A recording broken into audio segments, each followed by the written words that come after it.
want to talk about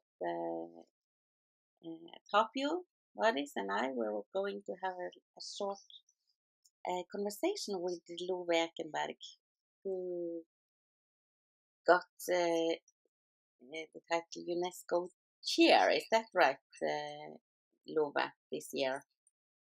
Yes, correct. Yeah. So I'm happy to be here with you.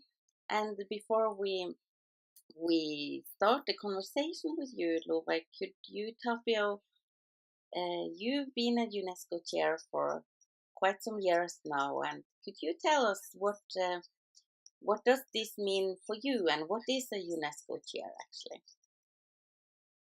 Oh, thank you. Yes, indeed. I started 2001 or 2002 actually with the UNESCO chair, and my chair has been called Global E-Learning with applications to multiple domains. It reflected the needs of that time to look beyond the traditional learning and educational approaches and looking for the new technological devices and means of improving learning as a whole. So it has been a tremendous development since then, and actually we had the 25th anniversary of UNESCO chairs recently in Paris. I attended it, and it shows that the movement has gone through important changes. I was very pleased to meet Marco Antonio Diaz, who was at that time Director of Higher Education when I started UNESCO chairs. And the idea at that time was that to develop the UNESCO spirit of sharing and caring knowledge and skills and competencies with others. So having a kind of global networking and go beyond the limited traditional scholarly or disciplinary approaches, the type of approach that universities and institutions tended to have towards different problems, but the problems are not discipline based. They are broader, and the effort was to create chairs to deal with the broader issues. Many were established in different areas, on technology, on human rights, on democracy, and on communication, and on learning and e-learning, like mine. Now, this year we have 661 chairs in the world, and one of the newest one is Love Ekenberg's. He's a professor of computer system sciences and is very qualified in applied science systems analysis and that type of computerized system research. He will talk about that in a minute. But I'm also very pleased to tell that for me it has been a frame of developing communication and contacts and sharing all kinds of knowledge related to my work throughout the world. But I'm pleased to see that now, very lately, we have interest in the Nordic countries to join UNESCO chairs. It was not so strong in the beginning. It was more of Eastern countries, Southern countries, in Europe, mainly Spain. So at the time I started, we had only 2 chairs. Now I think we have 5 in Finland already. New ones beginning, like Hannele Niemes. In Europe, the interest now, 1/5 of the chairs, new chairs or chairs that deal with global issues, deal with sustainability and environmental issues, and they are many of them are in Europe. So it's not only European, but this interest is much in Europe. So this is the technical background, and the spiritual one is that I share the spirit of UNESCO. I wanted to develop the new humanistic approach. I've studied carefully the constitution of UNESCO and the efforts throughout the years of existence of UNESCO. the problems through Cold War, through the present situations and the new global challenges. And I still think it's a way of building new kind of intellectual and moral solidarity worldwide to deal with the global. And finally, if I put in one sentence, the idea, UNESCO's one of the big ideas is to develop global citizenship or global citizenship education, and through education and communication awareness, and for the of the problems that we all face, and probably finding solutions how to deal with them. And so this is a very brave. My personal, I don't speak so much about me personally. I can talk different time, but I think this is the general spirit. Thank you. Thank you, Tapio. So, Love, we are curious to hear. How long have you had the UNESCO chair now, and what is the thoughts behind your chair, Love?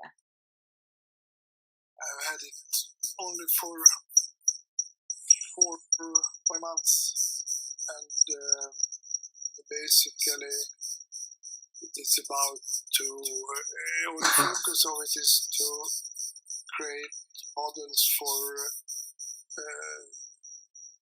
massive scale education, with a focus also in sub-Saharan Africa.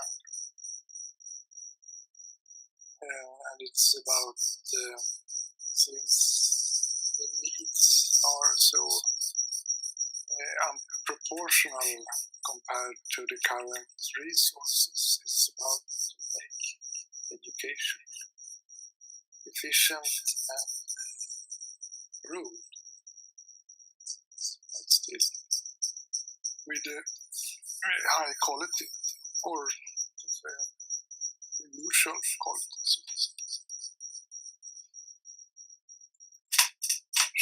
So you are in the beginning of the chair period now. Of course, you've been working with this for quite a while before you received the position of the chair. But what does this mean in practice? What would you like to happen within, for example, 10 years time? The thing is that normal university education, or the traditional university education, is, I believe, in general, not only to Southern Africa, it's kind of will become obsolete in any case. So there are so large, the education scene has changed so much and will change ever more, because as it has been for a very long time, the university education has been designed for some kind of societal elite, in a sense, used to a particular way of learning. There are technological challenges for universities, such as distance education and so on, which will it will definitely, to a large extent, outcompete very costly universities. University has larger and larger problem with administration, with facilities and so on, that will cost more and more. And it's not obvious that governments will continue to support universities as they used to be,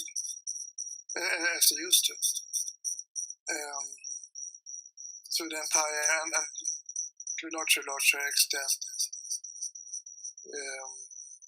people will need some kind of so-called lifelong education. And the universities must be very, very adaptive to this. So this is basically also what I'm going to provide to a large extent, some kind of low-cost model for educating a lot of people. Yes, so it sounds like that you are you're intending to work on more than higher education level, but more also adult education. Is that right? Yeah, but adult education in the higher education primarily. Yeah. But it's also the case with university education. It will, since everything is changing more and more rapidly, it's the same there.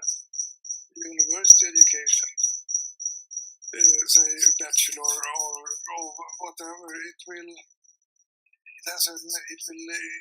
grow older much faster than it's used to. Could you explain that a bit more, Lova, when you say it will grow older? What do you mean about that? Take my subject, for instance, computer science. We cannot educate the students all needs that they will have for the next 20 years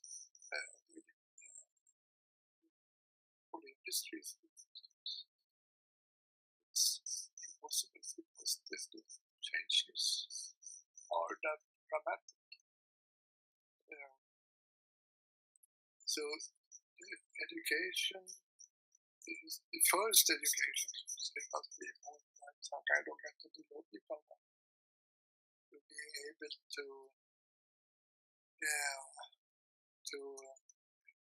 learn information or to get it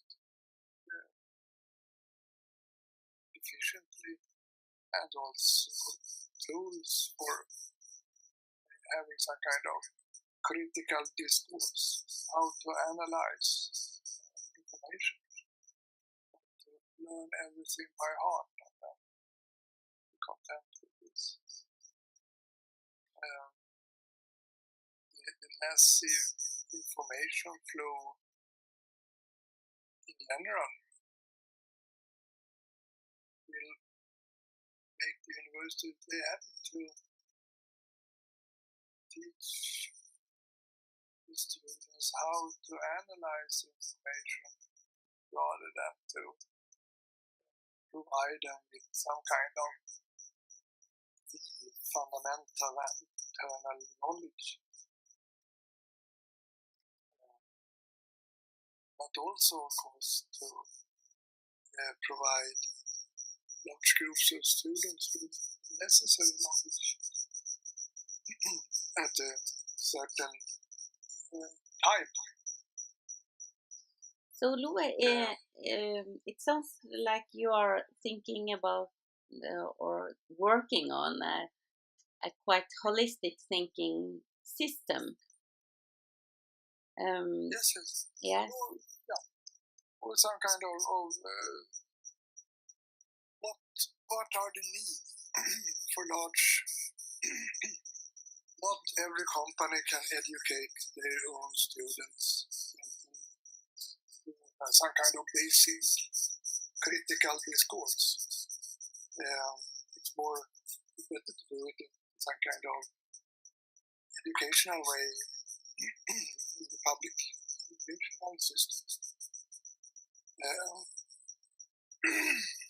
Sorry. And also provide some kind of basic knowledge, but still not believe that this is it will. People also the working market will change dramatically due to automatization, due to a lot of factors, and people will need to re-educate themselves during the lifetime. They cannot go back to traditional universities with a new master or something like that every 10 years. It would be very costly, for instance, for various governments. But that's also why it must be handled in that way. Love, shall we hear what the thoughts this brings to Tapio? Tapio, yes. I could share my slides actually with you, the slides that I'm going to present tomorrow in Moscow, which is on my topic, civilizations, technology, and literacies. But I can do that separately. But in short, here I very much like the observations by Luve when he speaks about or you both share the view of what is a future university, because my main concern in my UNESCO chair has been the global university system, which I started to develop at the end of 80s and already 90s before the UNESCO chair, but it became it got a lot of new ammunition or new substance with the development of internet. But I started the thing already during the big telephone technology and satellite communication in the 80s, long before internet application. But my question or observation to Luve is when he speaks about lifelong learning and the need for rethinking about education and about learning, it leads to the concern that I have been promoting in all my work are the new competencies or skills or literacies, as I call literacies.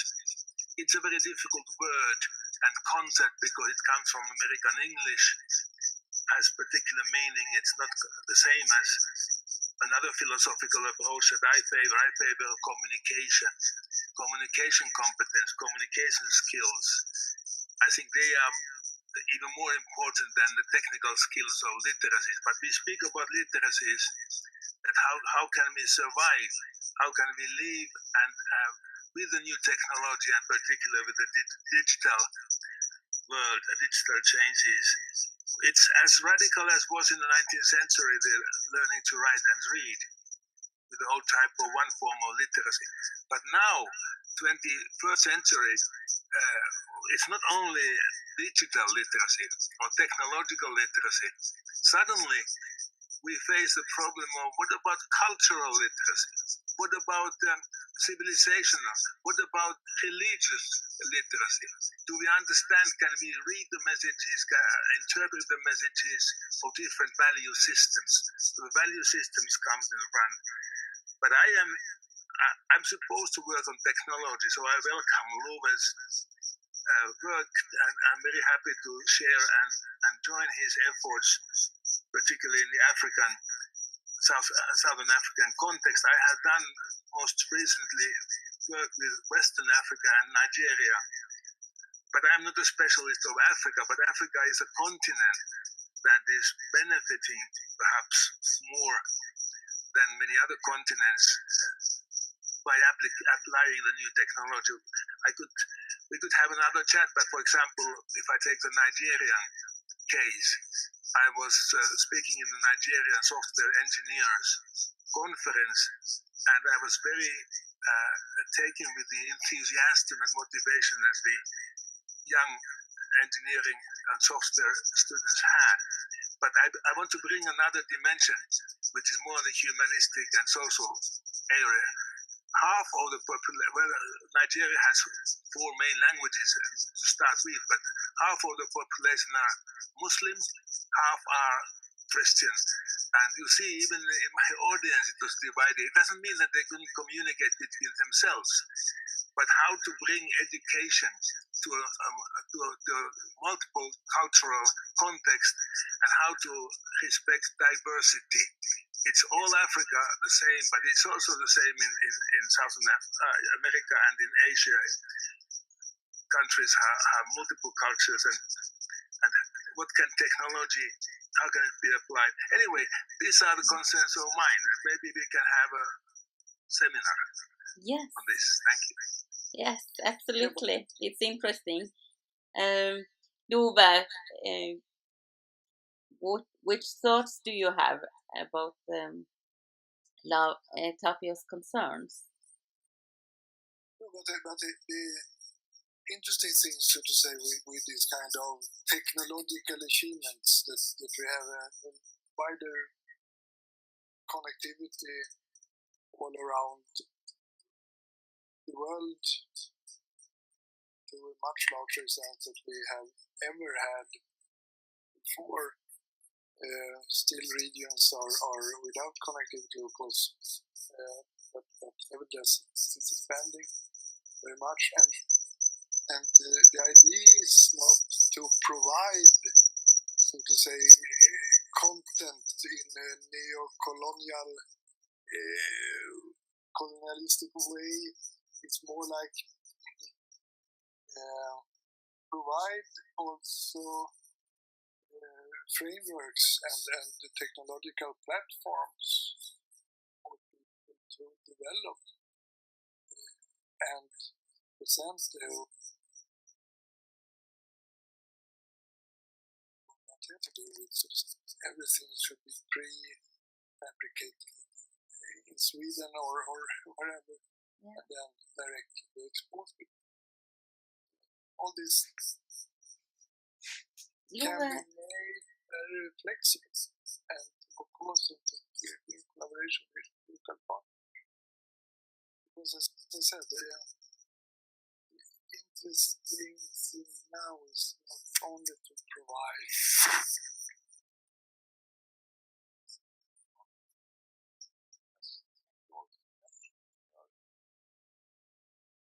We lost your sound a bit. Could you speak more loud or more close to the microphone? I just maybe connectivity issues. Yeah.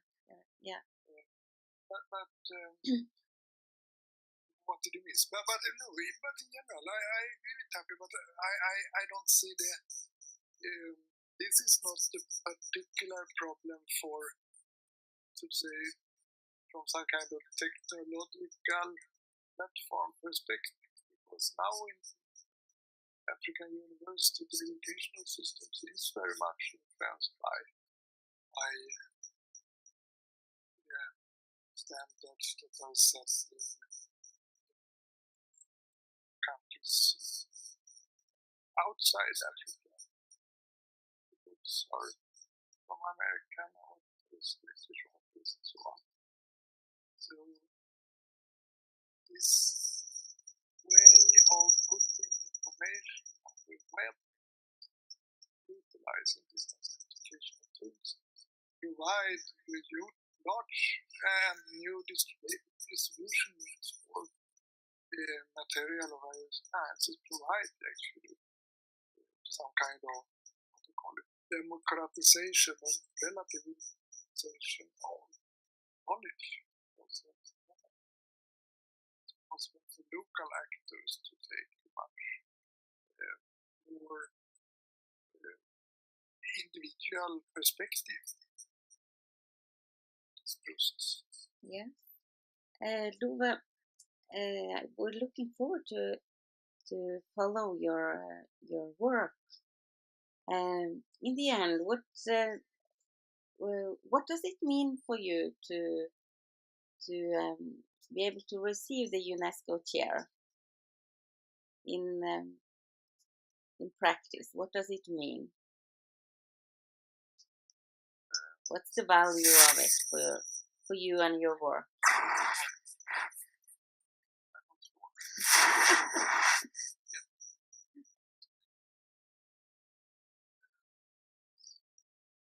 It seems to work because as I said, I'm very into upload,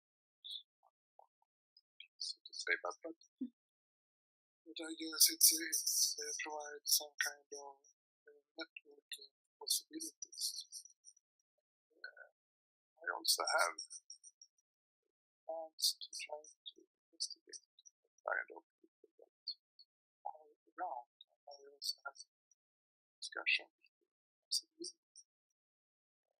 about how to create some kind of platform. This organization for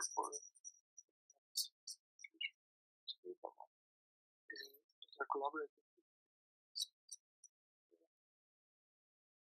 I have social media now set up a set of shares to see if we can do some kind of more coordinated effort. Good, and we are happy that we're able to follow you closely, Lova.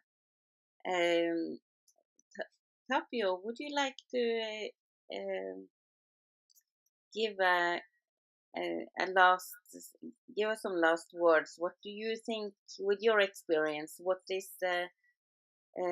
would you think is the most valuable parts for Lova about receiving the UNESCO chair? I think it is extremely good for all of us, and particularly for me, that we have a solid chair in Sweden and hopefully in the Nordic region as a whole, because I don't have so many contacts in Scandinavia or in the north as I have all the rest of the world. This is a shame. It is, of course, we have contacts, but the contacts are normal academic or intellectual contacts, and those people, they have their own vested interests. They want to promote either their career or their academic position, or have some obligatory publications or whatever fundraising. Okay, this is all legitimate. But I'm looking for the spirit. I'm looking for a philosophy of our activities. Why are we here in the first place? And what is the goal and objective of our work in a broader, more lasting, I should say sustainable, but lasting perspective? Because we have received a lot, educational and intellectual, cultural education and input. Now what do we give, and how do we develop this further? And I want to see the UNESCO chair a kind of movement. It is not working elsewhere any better. I don't mean that we are worse than elsewhere. There are many chairs who are not working too much or who are not interesting from this point of view. So that is also legitimate and acceptable. But I'm looking for the Love particularly and with the Globe Aid connection, that we develop wisdom, and when Hannele joins us with her perspective, we have a very strong base, enough strong at least for the whole Nordic region to go further. We have a reflection to the whole world. I'm not modest. I'm going all around. I'm just packing and speaking in a big conference in the largest pedagogical university in Russia, and the other speaker is a Chinese. So I'm not modest, but I'm a little bit humble anyway. What are we? We are a small country. But we are not modest in our self-confidence and in a good spirit and contribution of the ideals that are there behind UNESCO and behind humanistic approach to global issues, and using technology to serve these things, not the other way around, that technology would dictate or push us to some direction, but we use and exploit technology to the improvement of life, good life for everybody. This is a long conclusion, but you inspired me to give this, so thank you very much. Thank you, Tapio, and thank you, Lova, for giving us a short introduction to your work. And we are looking forward to follow you and to continue discussing with you on your way. So thank you for joining this morning, and we'll talk soon again. Thank you. Yeah. Goodbye. Good luck.